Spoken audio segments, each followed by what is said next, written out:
Estamos aqui reunidos mais uma vez para meditar na palavra do nosso bom Deus, enfrentando aí mais uma semana de afastamento social, enfrentando toda essa situação que tem assolado as nossas vidas, tem trazido tanta dificuldade, tanta saudade dos nossos encontros presenciais. E sempre vale a lembrança de que devemos ainda orar, estamos orando, a nossa igreja ora para que o Senhor possa abreviar esses dias difíceis e a gente possa se encontrar mais uma vez para o nosso culto presencial, para a nossa reunião todos juntos na igreja. Enquanto isso não acontece, a gente continua ainda com o nosso culto online. Que bom que você tem a oportunidade de estar aqui, que de fato esse seja um momento de louvor, de adoração a Deus, e que a palavra do Senhor fale conosco nesse momento.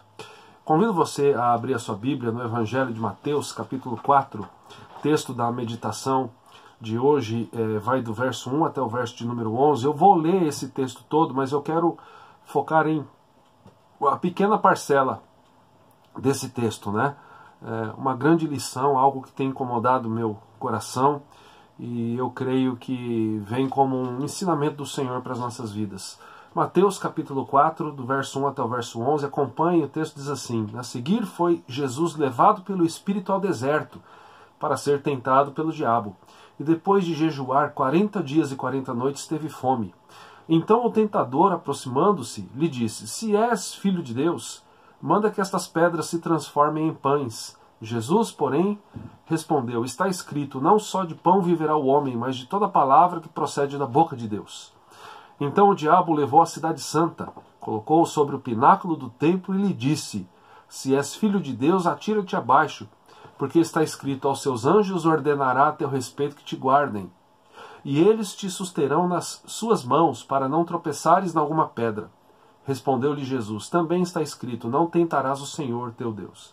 Levou-o ainda o diabo a um monte muito alto, mostrou-lhe todos os reinos do mundo e a glória deles, e lhe disse: Tudo isso te darei, se prostrado me adorares. Então Jesus lhe ordenou: Retira-te, Satanás, porque está escrito, ao Senhor teu Deus adorarás e só a ele darás culto. Com isto o deixou o diabo, e eis que vieram anjos e o serviram. Muitas vezes, nós, ao passo que não refletimos no objetivo principal da vida, corremos o risco de cair na tentação que foi utilizada pelo diabo querendo derrubar Jesus. Há tanto tempo atrás, o Senhor Jesus enfrentou esse período de tentação, logo depois de ser batizado, ali no seu ministério terreno, e tantos anos depois, o diabo continua tentando a igreja do Senhor Jesus da mesma maneira. Isso é impressionante. E o mais impressionante ainda, irmãos, é que muitas vezes ele obtém êxito, porque nós enfrentamos um grande problema, e eu queria meditar com você acerca disso, neste momento, nesta mensagem, o problema da distração.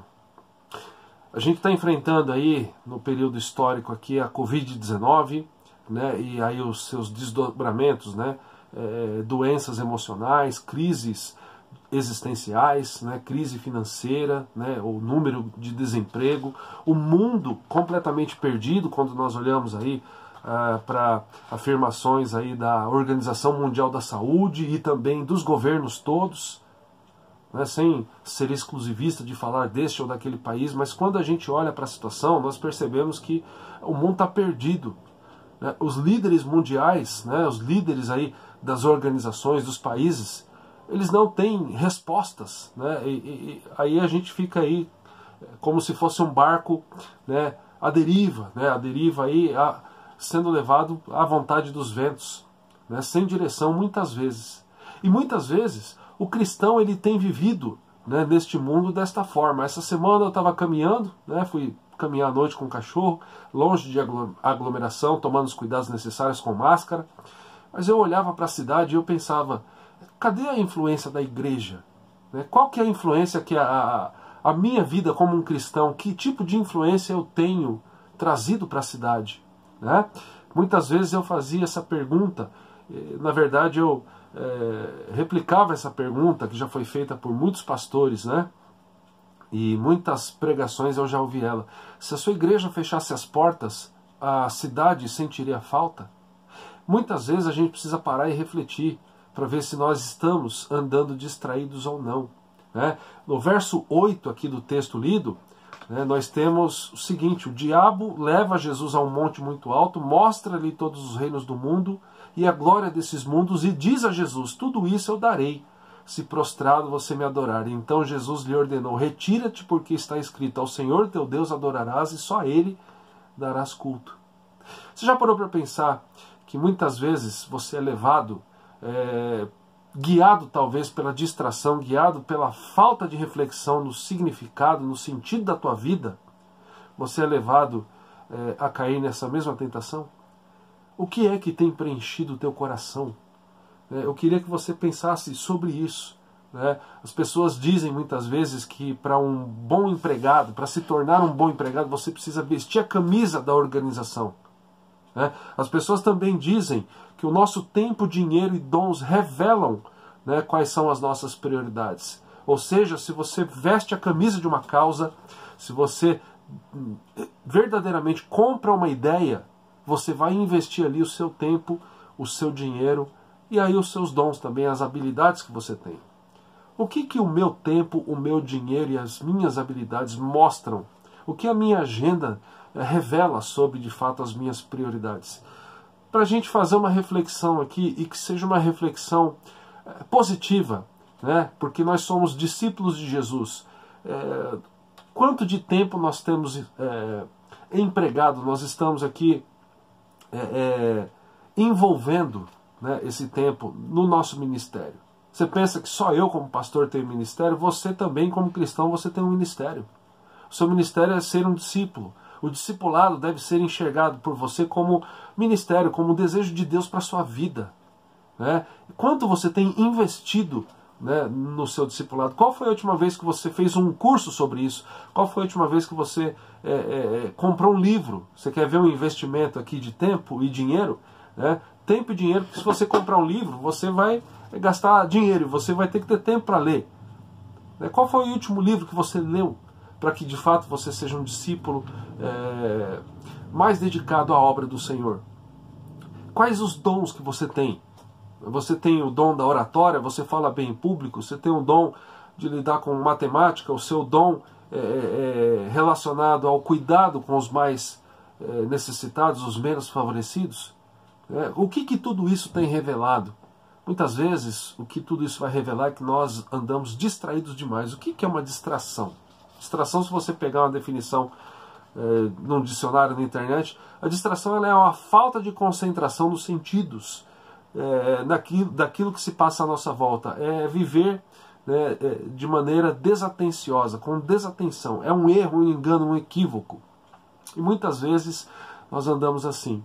Andamos distraídos, olhando para as belezas, né, apresentadas aqui pelo mundo, pela sociedade. Andamos, né, e caminhamos, e quantas vezes a gente caminha pensando assim: o que eu devo fazer para ter uma casa como aquela?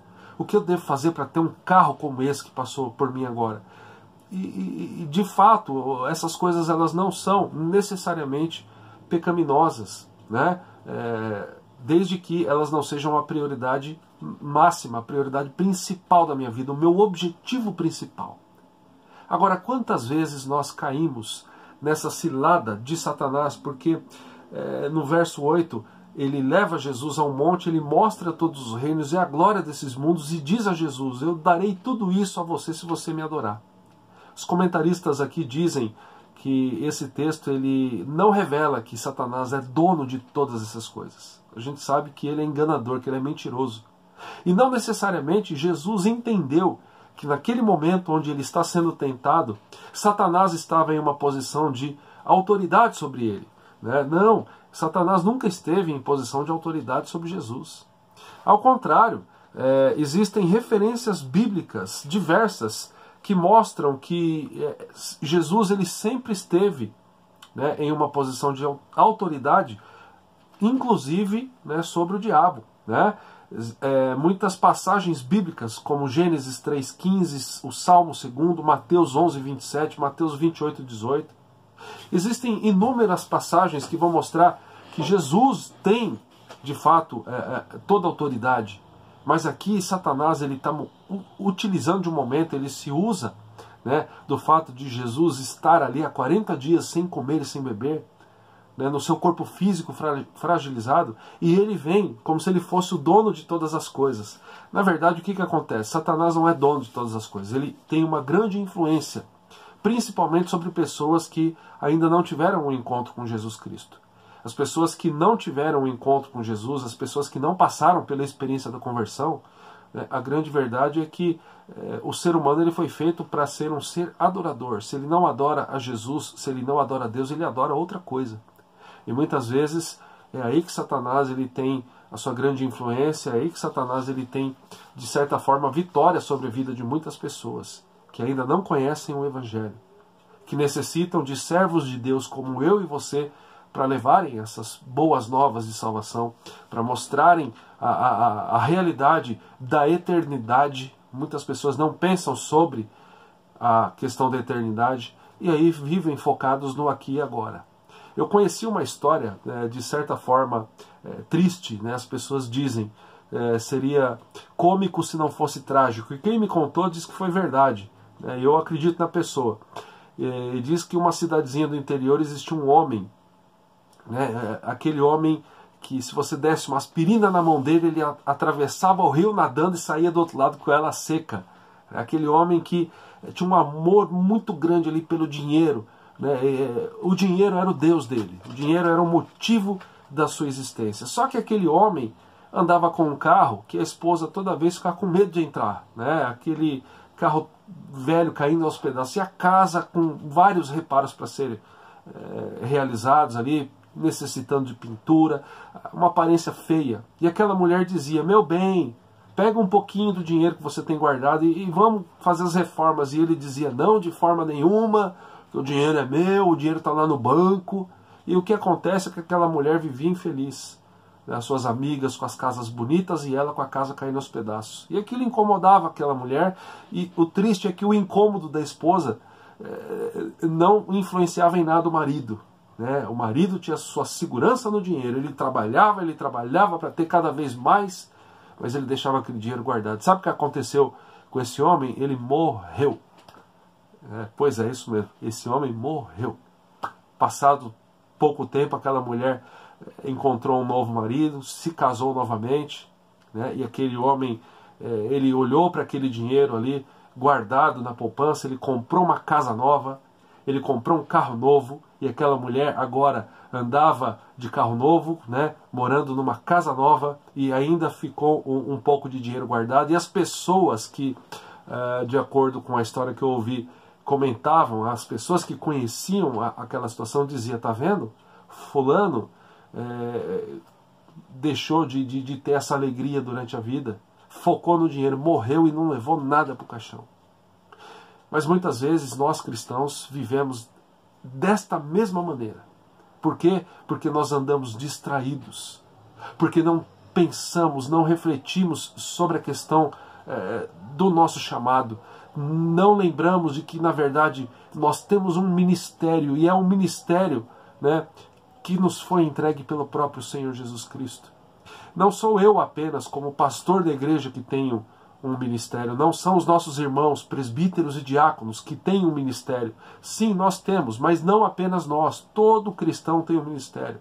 Todo cristão ele é chamado a ter uma mudança radical de vida a partir do momento que ele conhece Jesus. Eu gosto muito de um livro do pastor John Stott chamado O Discípulo Radical, e nesse livro Stott ele vai enumerar ali 8 qualidades, né, que fazem parte da vida do homem e da mulher que teve um encontro com Jesus. E eu quero apenas mencionar 2. Stott diz que a partir do momento em que Jesus entra na vida de um homem, este homem ele tem como primeira característica um inconformismo, ou seja, ele diz aqui no livro dele: Deus está convocando um povo para si e o desafiando a ser diferente de todos os outros povos.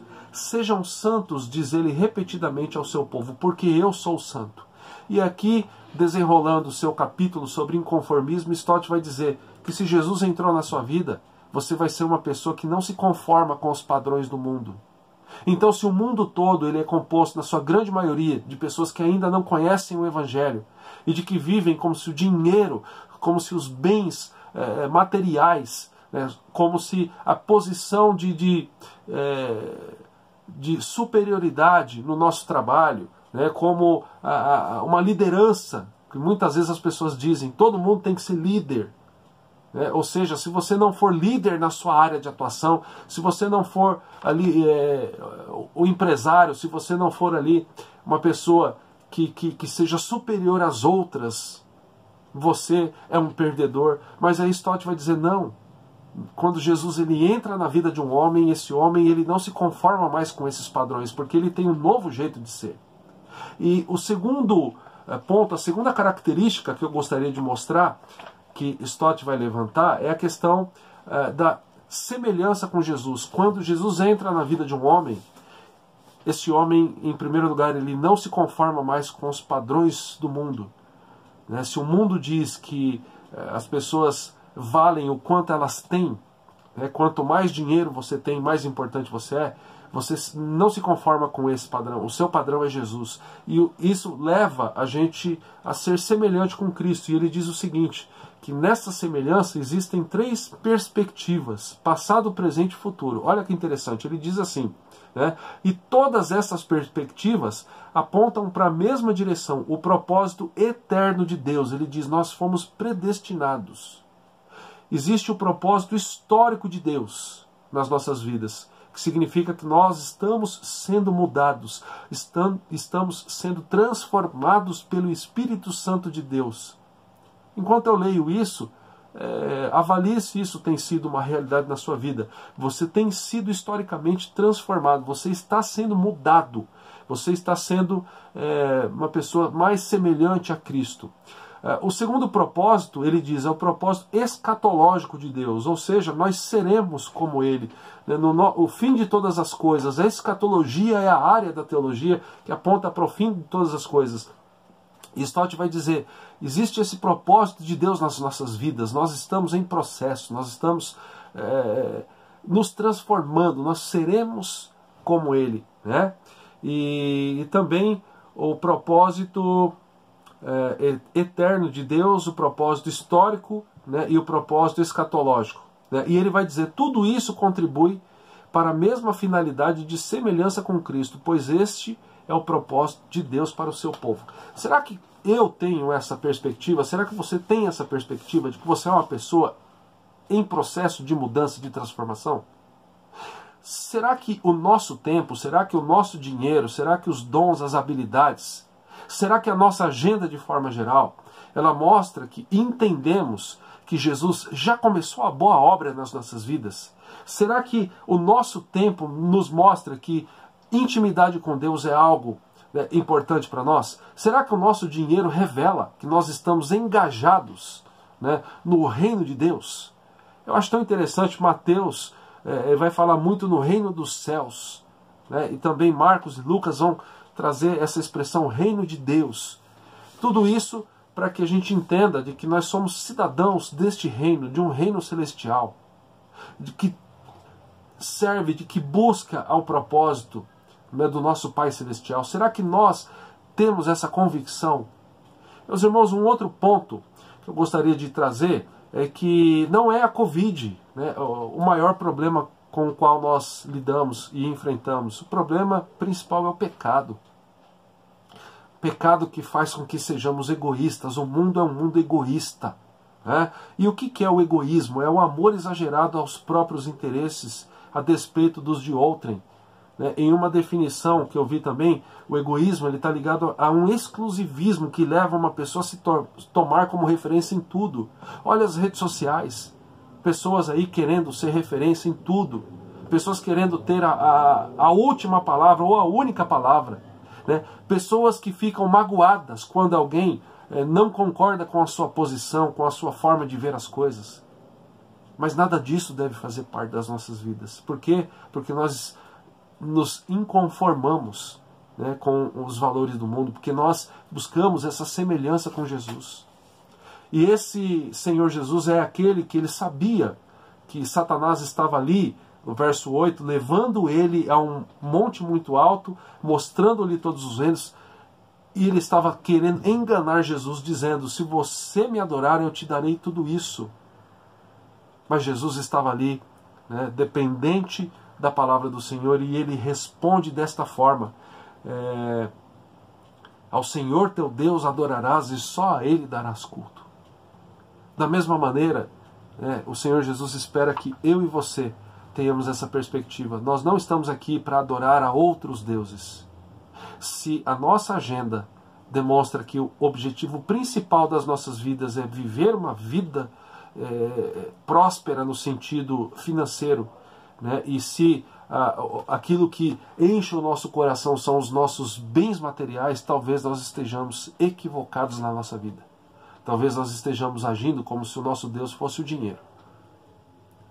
E não dá para servir a dois deuses, né? E servir a alguma pessoa ou a algo, né, buscando isso como o ponto principal das nossas vidas, se isso não for Deus, se a alegria principal da nossa vida não for Deus, isso é idolatria.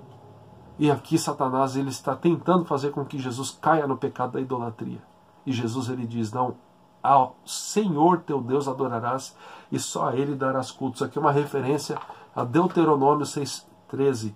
Né? Deuteronômio 6,13, que diz assim: o Senhor teu Deus temerás, a Ele servirás e pelo seu nome jurarás. Que a gente possa refletir nesse ponto. Nós fomos chamados a sermos um povo diferente. O desejo de Deus para nós é que nós amemos ao Senhor com toda a nossa força. O desejo do Senhor para nós é que as nossas orações elas contenham muito mais do que uma lista de petições.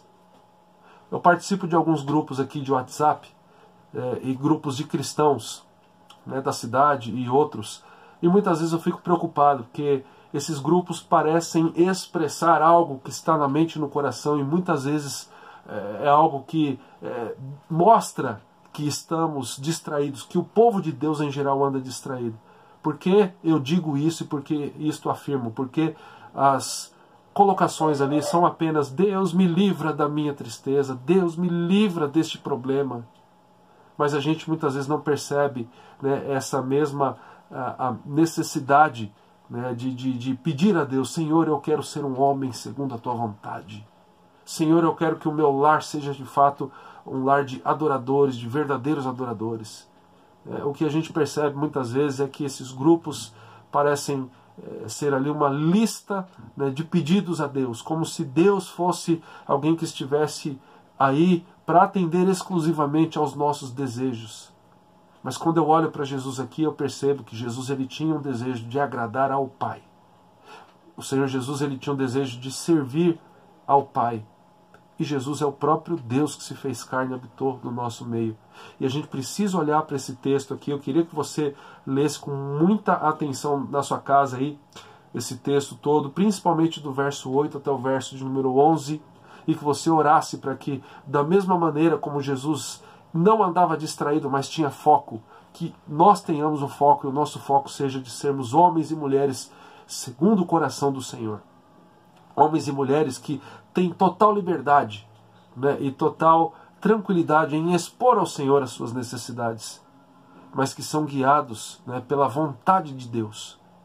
Que o Senhor olhe para nós, Igreja Presbiteriana Getsemane, e Ele entenda ali estão servos, discípulos, que não me buscam apenas quando têm necessidades, mas que buscam sabedoria na minha palavra, que buscam dependência, que buscam a transformação, que estão em processo de serem cada vez mais semelhantes com o meu Filho Jesus, Senhor e Salvador deles.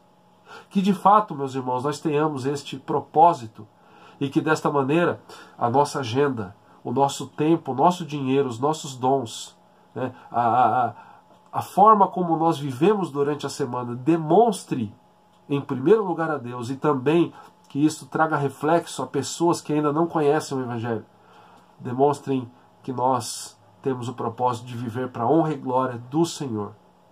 Não é o Senhor que existe simplesmente para o nosso benefício. Somos nós que somos adoradores de Deus.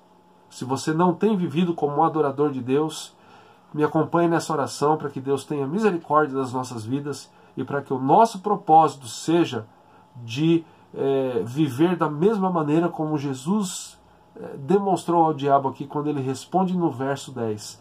Ao Senhor teu Deus adorarás e só a Ele darás culto.